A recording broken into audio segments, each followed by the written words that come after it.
Hi everyone, welcome and welcome back to my channel UGC Net Philosophy. This is my profile. Okay. Video को start करने से पहले जैसे कि मैंने प्रीवियस वीडियो में बोला था कि मैं एक सीरीज स्टार्ट करने वाली हूँ यूनिट 1 से लेके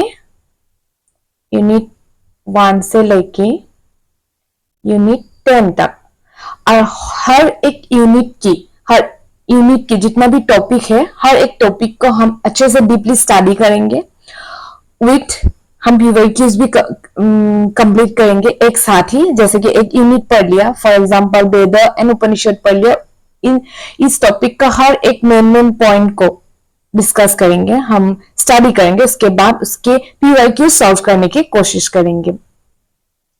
और मैं वीडियो के स्टार्ट में ये कहना चाहूंगी कि बहुत लोगों ने मुझे पर्सनली मैसेज किया, मैं इंस्टा आईडी में जाके, और मुझे व्हाट्सएप में भी बहुत लोगों ने कमेंट किया कि और वीडियो बनाए। मुझे अच्छा लगा कि आप लोग को अच्छा लगा। एंड मुझे अगर आप लोग को हेल्पफुल हो रहा है, अगर आप लोग अंडरस्टैंड कर पा रहे हैं मेरा स्ट्रेटजी, मेरा टीचिंग, तो please like share and subscribe करना मत भूलिए। एंड ऑल्सो आप लोग का कमेंट दीजिए कि आप लोग को कैसा लगा, ताकि मैं इससे मोटिवेट भी हो सकूं और आगे वीडियो बनाने की भी मैं पूरी तैयारी कर सकूं। क्योंकि इतना दिन के बाद मैंने जब वीडियो बनाना, थोड़ा सा मैं भी बिजी थी अपने काम को लेकर, फिर भी लोगों ने इतना मैसेज किया, बच्चों ने इतना मुझे मोटिवेट किया कि बनाना चाहिए और स्ट्रेटजी और वीडियो और पीवाईक्यूज को लेकर, तो मुझे बहुत अच्छा लगा। Thank you everyone. एंड तो वीडियो को स्टार्ट करते हैं। तो हमारा आज का फर्स्ट यूनिट है unit number 1, classical Indian epistemology and metaphysics. और इस यूनिट का हम पहले टॉपिक को देख रहे हैं, that is Vedas and Upanishads. Okay, अगर आप लोग को समझने में मुश्किल हो, तो आप लोग को अगर समझ नहीं आ रहा है तो प्लीज आप लोग कमेंट में बताइए, और क्या कंफ्यूजन क्या है उसके बारे में भी मुझे प्लीज कमेंट में लिखिए। Okay, let's start.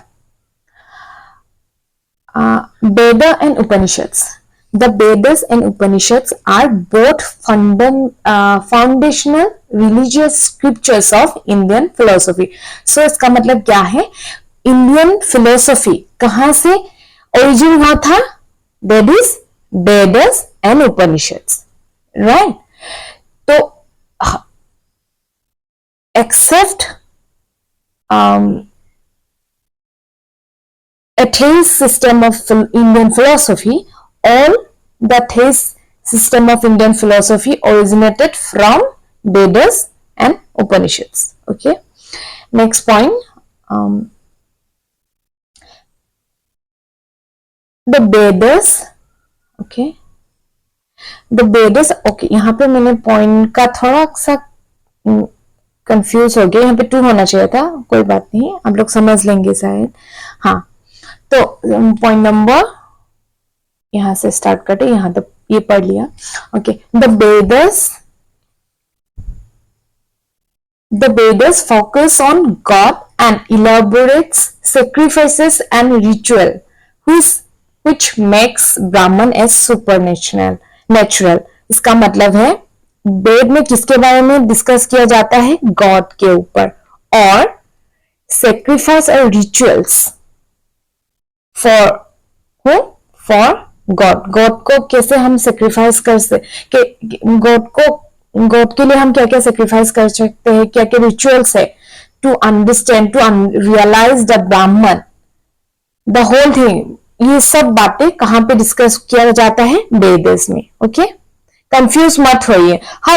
मैं अभी जो कि मैं ये this is not a book, we are discussing mainly central points, central topics. हम एग्जाम के पर्सपेक्टिव से जानेंगे हर एक यूनिट को, जो जो इम्पोर्टेंट है हम उसके ऊपर ही डिस्कस करेंगे, और जो जो रह जाए वो पीवाई क्यूज में हम लोग कवर कर लेंगे। Okay okay. वेदर्स के बारे में हमें पता चला कि वेदर गॉड के ऊपर बात करते हैं और क्या क्या सेक्रीफाइसेस करना पड़ता है गॉड को रियलाइज करने के लिए, और रिचुअल्स क्या क्या होता है to worship God. So all the things discussed in Vedas. And Upanishads are what? Upanishads are basically Upanishad किसके ऊपर डिस्कस करते हैं? Brahman and man, the relation between the Brahman and man, right? Upanishad हो गया। And the core principle of both is the conception of absolute reality, जो कि वेद और उपनिषद दोनों ही अलग अलग पार्ट्स, डिपार्टमेंट्स को देखते हैं, but the core principle of both is the conception of an absolute reality. God के बारे में ही वो लोग दोनों ही स्क्रिप्चर्स बात करते हैं। ओके, अभी let's move on to the Veda. Veda stands for what? Veda क्या है? नॉलेज है। नॉलेज किसका नॉलेज है? मंत्र एंड ब्राह्मण, गॉड के ऊपर किसका नॉलेज है? गॉड का। और हम कैसे जानेंगे? मंत्र से। कैसे? मंत्र से। Each Veda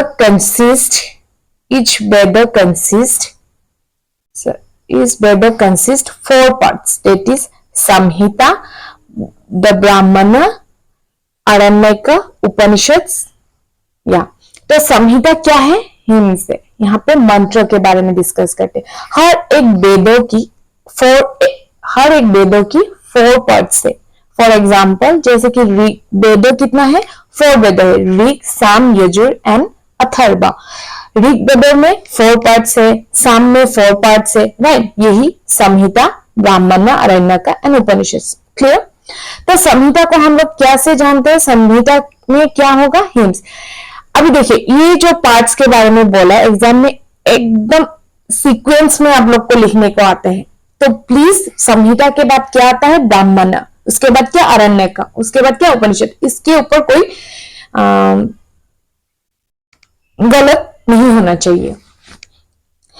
तो हाँ, तो संहिता क्या है? बेसिकली इट्स अ ह्यूमंस, मंत्र के बारे में डिस्कस करते हैं। और ब्राह्मण में क्या है? बेसिकली रिचुअल्स, रिटिनिटी, राइट? और आरण्यक क्या है? It's a theology. और उपनिषद क्या है? Basically they are philosophies about God and man, individual self. Okay, the first two are called what? Karma Kanda.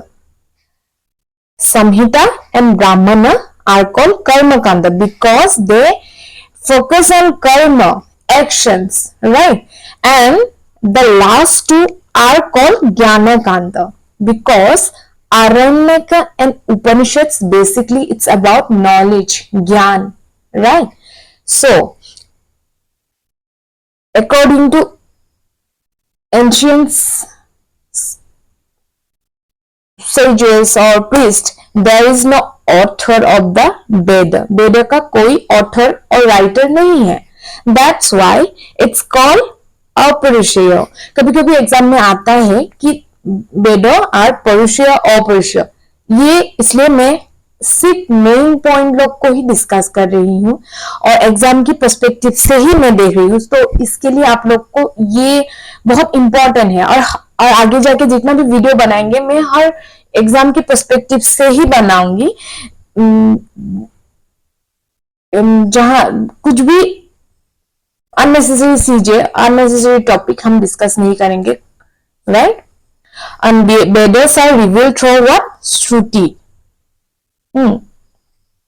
Okay. How many Vedas? There are 4 Vedas. 4 Vedas. The first Veda is what? Rig Veda. Rig Veda क्यों first में आया? Because Rig Veda is the oldest among other Vedas. Rigveda सबसे पुराना वेद है और ऋग्वेद किसके साथ related है? आयुर्वेद, मेडिसाइंस के साथ, राइट। एंड हर एक वेदों को पढ़ने के लिए एक अलग अलग का प्रीस्ट होता है, हर कोई नहीं पढ़ सकता ऋग्वेद को। फॉर एग्जाम्पल ऋग्वेद को पढ़ने के लिए कौन सा वाला प्रीस्ट की जरूरत है? होता। ये एग्जाम के पर्सपेक्टिव से it's very important, okay. And कितना हिम्स है, मंत्र कितना है ऋग्वेद का? ये बहुत इंपॉर्टेंट है, 1028। एंड कितना मंडल है? 10 मंडल्स। एंड गायत्री मंत्र जो हम लोग गाते हैं, गायत्री मंत्र कौन सा मंडल में है? 3rd मंडल में है। और इसको किसने कंपोज किया है? विश्वामित्र। एंड किसको डेडिकेट किया है? डेडिकेट किया है to goddess Savitri, okay, clear. And next moving to our next Veda, that is Samveda. Samveda recited by the who? Udgata priest, right? ये बहुत इंपॉर्टेंट है। और related with Veda, Gandharva Veda, music. And this Veda translated by Grift. And it is used for singing purpose only, right? And the origin of Indian music is traced to it. हम लोग का जो Indian music का सारेगामा जो classical धुन है, ये कहां से आया? सामवेद से आया, okay, clear. Moving to our next Veda, that is Yajurveda. This Veda is recited by who? Advaya and related to Dhanurveda, that is archery. तीर चलाना, धनुष चलाना, इसके बारे में कौन सा वेद में डिस्कस करते हैं? यजुर्वेद में, राइट, क्लियर। और last that is Atharva Veda, recited by हूं? ब्राह्मण। ये जो मैं रेड मार्क कर रही हूं, ये इसके लिए कर रहा हूं क्योंकि ये इंपॉर्टेंट है, अच्छे से देखिए, बाकी भी इंपॉर्टेंट, लेकिन आप लोग को देख के याद रहने के लिए मैंने ये रेड कलर से किया है, okay. And related with Atharvaveda, related with whole Shilpaveda और the science of craft. It is a book of magical formulas. This Veda preserve many popular cults and superstitions. जो हम लोग अभी सुनते हैं ब्लैक मैजिक या कुछ, कोई लोग बोलते नहीं है, लेकिन black magic actually there in which Veda? That is Atharvaveda. Atharvaveda basically about magical formulas, right? And this Veda recited by whom? Brahman. Okay, clear? अभी मैं देती हूँ एडिशनल नोट्स। जो क्या होता है कि सिलेबस में जो देते हैं पॉइंट्स, टॉपिक्स लोग को जितना देते हैं, उससे भी अंदर बहुत कुछ चीजें हैं जो हमें जानना जरूरी है, हाँ, क्योंकि एग्जाम में बहुत ही अंदर से भी आते हैं, तो इसलिए मैंने कुछ एडिशनल नोट्स भी बनाए हैं आप लोग के लिए। दैट इज, अभी देखिए, वेद को समझने के लिए ना, टू अंडरस्टैंड, वेदों को अंडरस्टैंड करने के लिए ये ऑर्डिनरी पीपल या जनरल पीपल के लिए आसान नहीं है।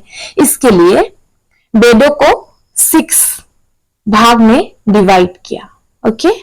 देयर आर 6 वेदांग, जिसको बोलते हैं वेदांग, और the limbs of 6 Vedas, right. और इसका पर्पस क्या है वेदांगों को बनाने का? वेदांगों को बनाने का पर्पस यही है कि to understand the 4 Veda, right. तो 6 जो वेदांग है उसमें पहले क्या आता है? शिक्षा। और हमारा हर एक वेदांग हमारा बॉडी पार्ट्स के साथ कनेक्टेड, एसोसिएटेड है, राइट। ये एग्जाम के पॉइंट ऑफ व्यू से इट्स वेरी इंपॉर्टेंट। और शिक्षा हमारा बॉडी का कौन सा पार्ट्स के साथ कनेक्टेड है? सॉरी, कौन सा पार्ट्स के साथ कनेक्टेड है? That is nose, right? And it is an instruction in reciting, that is correct pronunciation of Samhita text. It means वेदों को पढ़ने के लिए आपको प्रोनाउंसिएशंस आना जरूरी है। फॉर एग्जाम्पल, हम च उच्चारण संस्कृत में ये ए से बोलना पड़ता है, और जैसे कुछ कुछ प्रोनाउंसिएशन है, जैसे हम लोग हिंदी में इजीली बोल देते हैं, लेकिन संस्कृत में उसको कुछ अलग एक प्रोनाउंसिएशन, उच्चारण उसका अलग होता है। तो इसके लिए पहले क्या आया है? वेदांग शिक्षा, right. And it's a rules of phonetics and sounds of syllables. It means phonetics मतलब शब्दों का उच्चारण कैसे करना है, राइट। एंड फोनेटिक्स में सबसे ओल्डेस्ट टेक्स्ट क्या है? प्रतीक्षा। ये देखिए बहुत ही इंपॉर्टेंट मैं पॉइंट्स दे रही हूं, क्योंकि अभी जब मैं पीयर किस करूंगी, अगर आप ये पॉइंट को, ये क्लास को आप लोग ने अच्छे से पढ़ा है, समझा है, तो आप लोग के लिए पीयर यूज करना वेद उपनिषद के ऊपर बहुत ही आसान होगा, क्योंकि मैंने बहुत ध्यान दे के, बहुत चुन के मैंने टॉपिक लोग को सिलेक्ट किया है। Okay, moving to our next Vedanga, that is Vyakarana. पहले क्या था? शिक्षा, वहां पे हमें प्रोनाउंसिएशन के बारे में बताया था। अभी क्या है? व्याकरण। व्याकरण का तो पता ही है, क्योंकि आपको कुछ लैंग्वेज सीखना है, संस्कृत कोई भी लैंग्वेज सीखने के लिए आपको क्या जानना जरूरी है? व्याकरण। और वेदांग, व्याकरण वेदांग हमारा बॉडी का कौन सा पार्ट के साथ एसोसिएट है? That is mouth. ओके, बहुत इंपॉर्टेंट है एग्जाम के पर्सपेक्टिव के लिए, बहुत इजीली आते हैं ये सब। तो it is the study of grammar, linguistic analysis, language को एनालाइज करना, right. And the oldest grammar in the world is what? Ashtadhyayi. और अष्टाध्यायी को किसने लिखा था? पाणिनि, राइट। हो गया clear? Moving to our next third Vedanga, that is Nirukta. और निरुक्त किसके साथ एसोसिएटेड है? Years, right. And it means etymology. Okay, it explains the why a particular word has been used along with its meaning, which means एक word क्यों इधर बैठा है और उसका मीनिंग क्या है, इसके बारे में कौन वेदांग बोलते हैं? निरुक्त।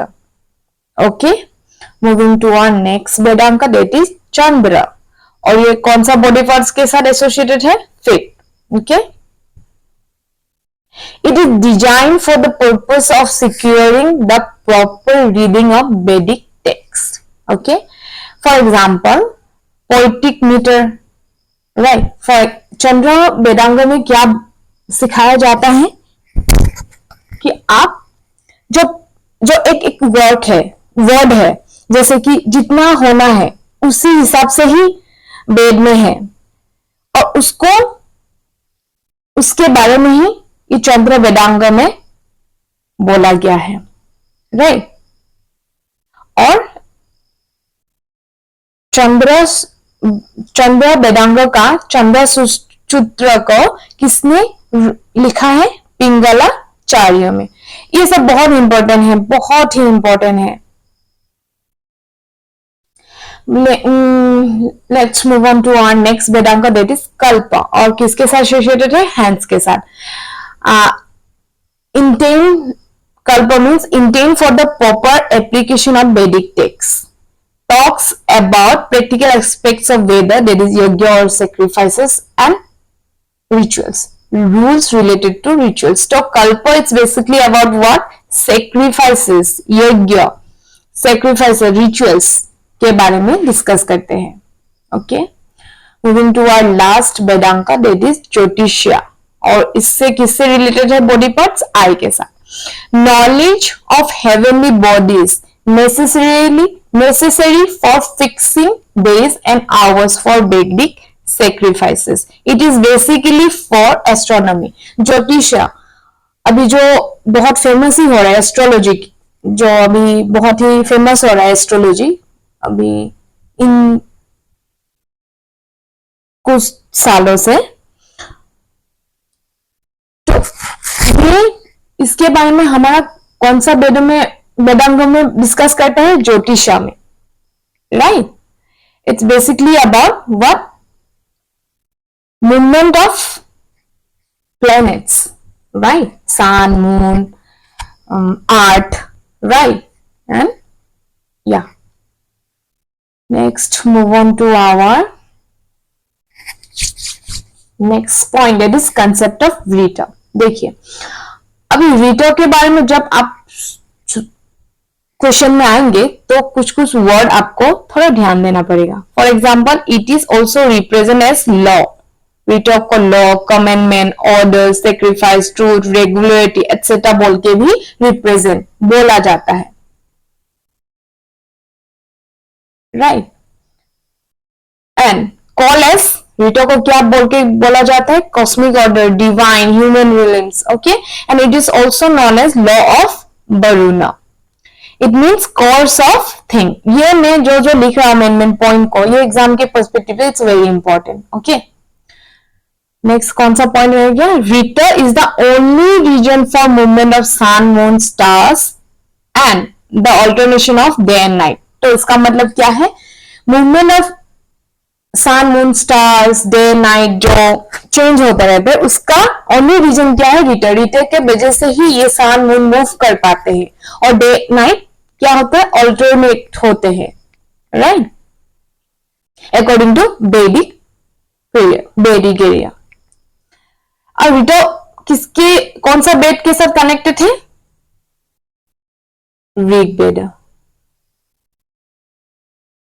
ऋग्वेद के साथ, okay. Next point, Vishnu is the emperor of the Rita.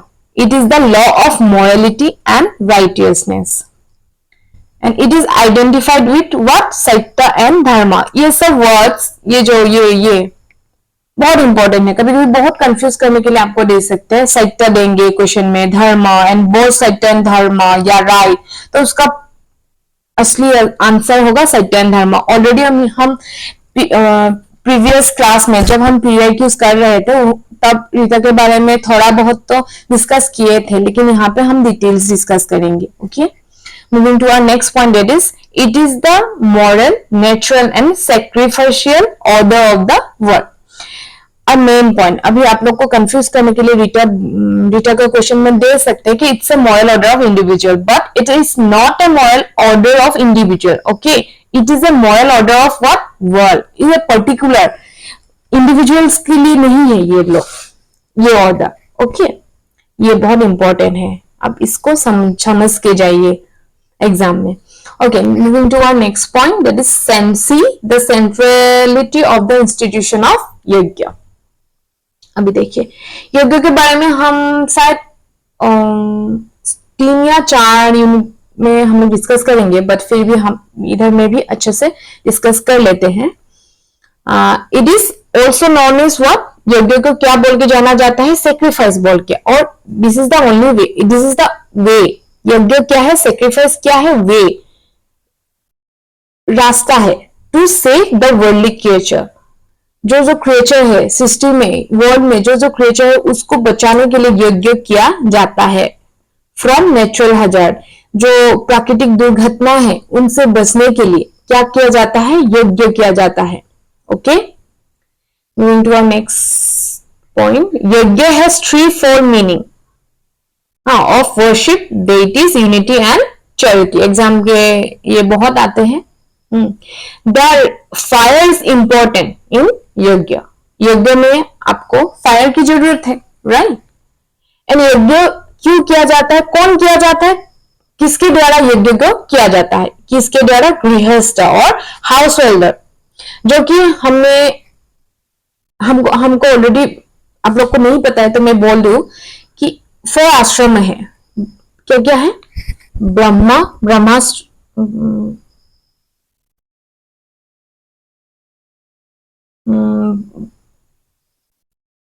Brahmaputra, ब्रह्मास्त्र, गृहस्थ और क्या है? वानप्रस्थ एंड सन्यासी।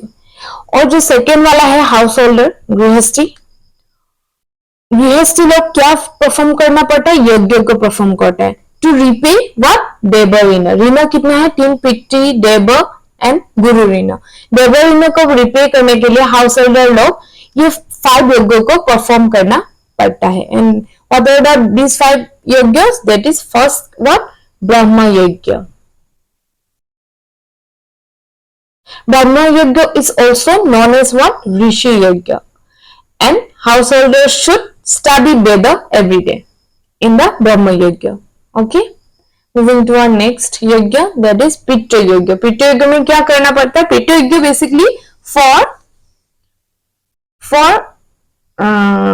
begetting sons to perpetuate family and by performing Shraddha for the ancestor।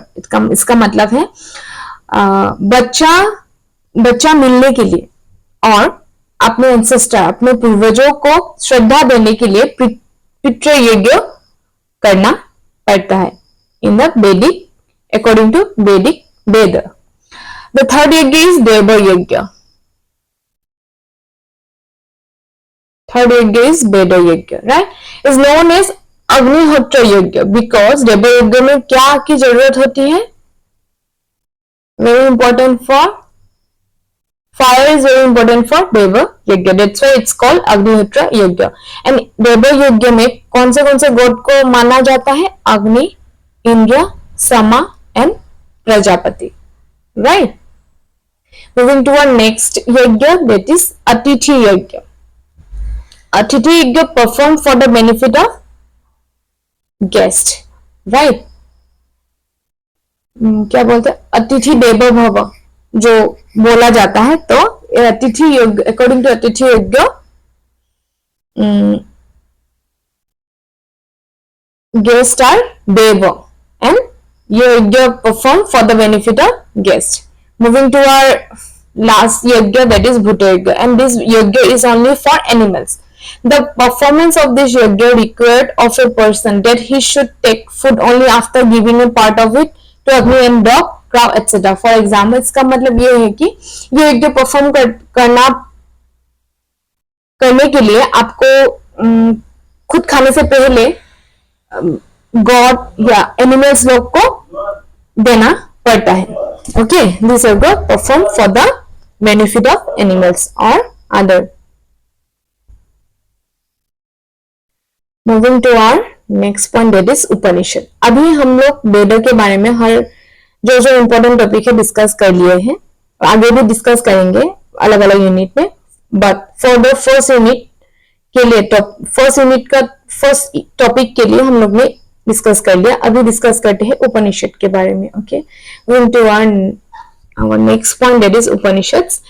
Upanishads are what? Basically it's a philosophical text. और यहाँ पे किसके बारे में डिस्कस किया जाता है? ब्राह्मण, the relation between Brahman and the Brahman and man, individual self, man or individual self. It is also called what? End of what? वेद, जो कि हर एक वेदों का 4 पार्ट्स है और लास्ट वाला पार्ट क्या था? उपनिषद. That's why it's called end of Veda. In the Upanishad there are 4 stages of महावाक्य. That is, महावाक्य को क्या बोला जाता है? That are 2. ये तो कुछ एग्जाम में आते रहते हैं, right? So there are 4 stages of महावाक्य. अभी देखिए, ये 4 स्टेज को आपको क्रोनिकली सीरियल वाइज में याद रखना पड़ेगा. पहला क्या है? सामान्यसा, which means 4-fold discipline. 4 discipline के बारे में सामान्यसा में डिस्कस किया जाता है. श्रवण मतलब सुनना. क्या सुनना? ऋषि मुनियों के टीचिंग को सुनना. और ऋषि मुनि किसके बारे में बोलते हैं? उपनिषद के बारे में बोलते हैं. ओके, और हमारा थर्ड वाला क्या है? मनन, रिफ्लेक्शन ऑन द टीचिंग. जो गुरु ने सिखा है उसके ऊपर चिंतन करना, थिंकिंग करना, राइट. और नेक्स्ट जो पॉइंट है वो है nididhyasana, meditation on the truth. That are 2. Truth, सत्य के बारे में मेडिटेट करना. और सत्य क्या है? The ultimate reality according to Upanishads, right. Moving to our next point is this E, the association between the Veda and the Upanishads. Veda कोई उपनिषद के साथ एसोसिएट है, जो कि एग्जाम के पर्सपेक्टिव से बहुत ही इंपॉर्टेंट है, राइट. ओके, ऋग्वेद किसके साथ एसोसिएट है? अत्रेय उपनिषद के साथ. ये आपको ध्यान देके इसको बाहर करना ही है आपको. सामवेद किसके साथ, कौन सा उपनिषद के साथ रिलेटेड है, एसोसिएट है? सांडिल्य एंड केना उपनिषद. कृष्णा, यजुर्वेद को दो काइंड्स पे डिवाइड किया है, that is Krishna and Shukla. Krishna Yajurveda किसके साथ एसोसिएटेड है? Taittiriya and Katha Upanishad, right. And Shukla Upanishad Brihadaranyaka and Isha Upanishad. Atharvaveda किसके साथ, कौन सा उपनिषद के साथ एसोसिएटेड है? मंडक प्रसन्न उपनिषद के साथ। ओके, जो ये है आप स्क्रीनशॉट मार के भी ले सकते हैं। Okay okay, moving to our next point, it is some of the Mahavakyas come from the Upanishad. मैं जल्दी करने की कोशिश कर रही हूँ ताकि बहुत ही ज्यादा लंबा होने से ज्यादा बोरिंग लग सकता है, तो या इसलिए जल्दी खत्म करने की कोशिश कर रही हूँ। ओके, तो उपनिषद में कोई कोई महावाक्य जो कौन सा उपनिषद से लिया गया है, ये इसके बारे में भी बहुत पूछा जाता है। अत्रेय उपनिषद से क्या लिया, क्या इंपॉर्टेंट महावाक्य है? प्रज्ञानम ब्रह्मा, ये ब्रह्मा होना चाहिए था, यह बी रह गया यहाँ पे, ब्रह्मा, और consciousness is Brahman. Okay okay, moving to our next point, Brihadaranyaka Upanishad से क्या लिया गया है? अहम ब्रह्मास्मि, ब्रह्मास्मि, और आई एम ब्रह्म, इसका मतलब है आई एम ब्रह्मन। चांदोग्य उपनिषद से क्या लिया गया है? तत्त्वम असि, और दो आर्ट सॉरी एक्सक्यूज मी,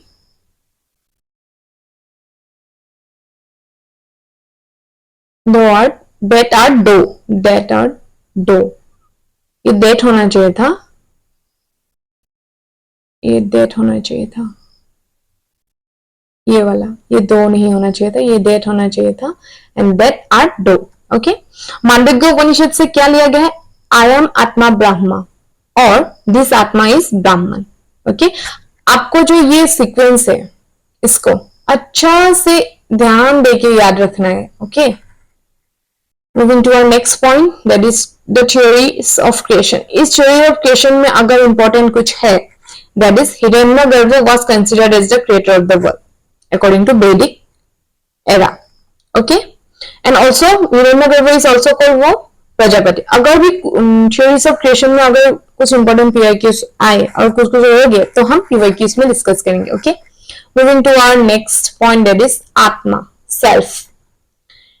आत्मा क्या है? सेल्फ और not self according to Upanishad, and it is what individual self is considered as atman, means pure consciousness. Atman is what? Pure consciousness. It is a mixture of reality and the unreality. ये real भी है, unreal भी है according to Upanishad. Okay, and is also called what? Witness and Sakshi. Exam में आते हैं ये witness और साक्षी किसको बोलते हैं बोल के। और आत्मा क्या है? इमॉर्टल है। ओके, और आत्मा हाउ मेनी काइंड्स? 4 काइंड्स। ये बहुत इंपॉर्टेंट है आत्मा का ये सेक्शन। फर्स्ट वाला आत्मा क्या है? जागृत, बॉडीली सेल्फ, कॉल्ड विश्व स्टेज और वेकिंग स्टेट। बहुत इंपॉर्टेंट है। जागृत सेल्फ को क्या बोलते हैं, स्टेज क्या है उसके बारे में भी आते हैं। Okay, it identifies itself with the worldly objects. In the jagrat self, the self is identified itself with the worldly objects. Materialistic चीजों के साथ कनेक्ट होता रहते हैं इन जागृत सेल्फ में, राइट। और नेक्स्ट कौन सा वाला सेल्फ है? सपना, इसको also called what? ताइजासा।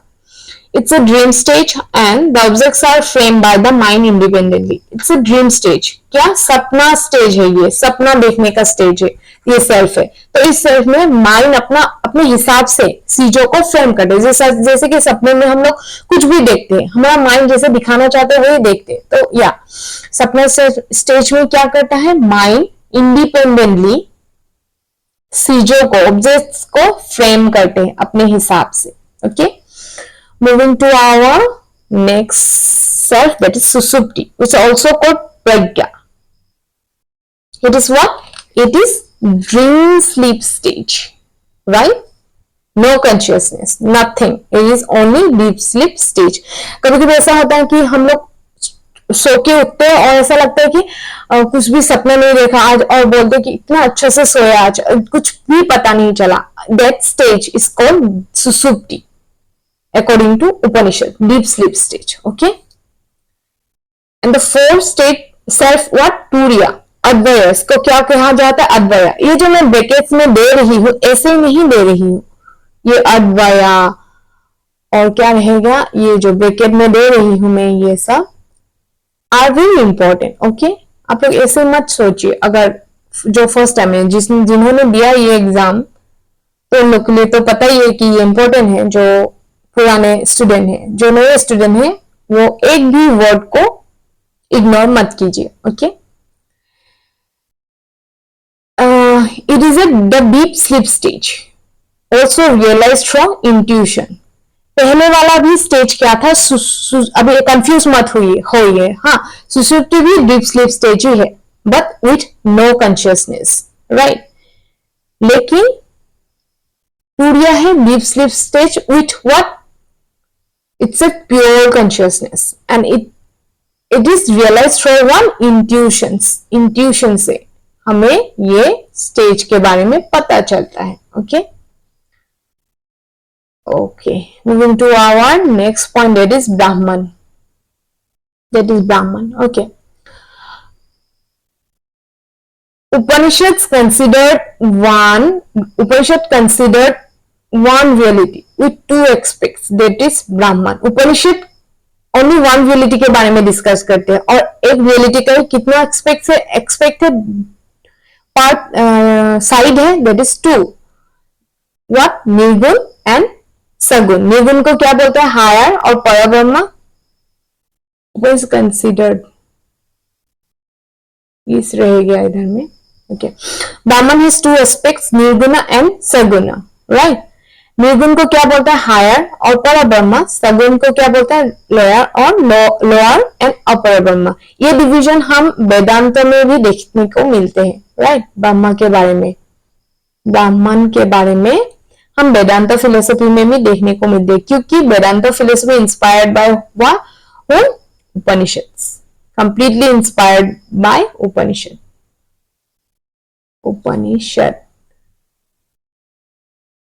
Upanishads, right? Okay. Nirgun Brahma is also called indeterminate Brahman, right? Which means attributes less Brahman, जिसका कोई गुण ही नहीं है। हाँ, जो ब्राह्मण का गुण ही नहीं है, जिसको कोई डिटरमिन डिस्क्राइब ही नहीं कर सकते, हाँ, उस ब्राह्मण को बोला जाता है निर्गुण ब्राह्मण। Okay, moving to the next point, that is Sagun Brahman. On the other hand, Sagun Brahman means determinate Brahman, जिसको डिफाइन किया जाता है, जिसको डिस्क्राइब किया जाता है, right? And Sagun Brahman means Brahman with lot of positive qualities, जैसे omnipotent, omnipresence, eternal, ये सब गुण सगुण ब्रह्म में है। Okay. In the Chandogya Upanishad, Brahman is defined as what? ताजातन। ये वाला बहुत इंपॉर्टेंट है, बाकी का भी इंपॉर्टेंट है। मैं जो बोल रही हूँ हर एक पॉइंट ही इंपॉर्टेंट है। Okay, okay, finish. This is our last stage of this video. Okay, तो हमारा जो यूनिट वन का जो फर्स्ट पॉइंट था, टॉपिक था वेदस एंड उपनिषद, वो हम लोग ने अभी क्लियर कर लिया। जो हम नेक्स्ट वीडियो में इसके ऊपर प्रीवियस यूज करेंगे। ओके, और लास्ट में यही बोलेंगे आप लोग की इतना मैसेज, इतना डीएम के बाद मैंने फिर से स्टार्ट करने की कोशिश की। मुझे लगा था कि मैं कुछ दिनों के बाद करूंगी, लेकिन इतना मैसेजेस, पर्सनल मैसेज, डीएम्स के बाद मुझे लगा कि नहीं, बच्चों को चाहिए ऐसा ही, शायद उन लोग को थोड़ा मोटिवेशन, थोड़ा गाइड देना बहुत जरूरी है। या ये सोच के मैंने ये वीडियो फिर से स्टार्ट किया, जल्दी स्टार्ट किया, मतलब करना तो था ही लेकिन जल्दी स्टार्ट किया। आई होप आप लोग को अच्छा लगा, हेल्प हुआ। अगर आप लोग को मेरा टीचिंग अच्छा लगे तो please like, share and subscribe and also comment कि आपको क्या क्या टॉपिक जानना है, क्या क्या नहीं जानना है, क्या क्या समझ आए हैं, उसके बारे में भी आप कमेंट में दीजिए, लिखिए। और खुद को भी हेल्प कीजिए और दूसरों को भी हेल्प कीजिए, सब लाइक, शेयर एंड सब्सक्राइब करके। Thank you.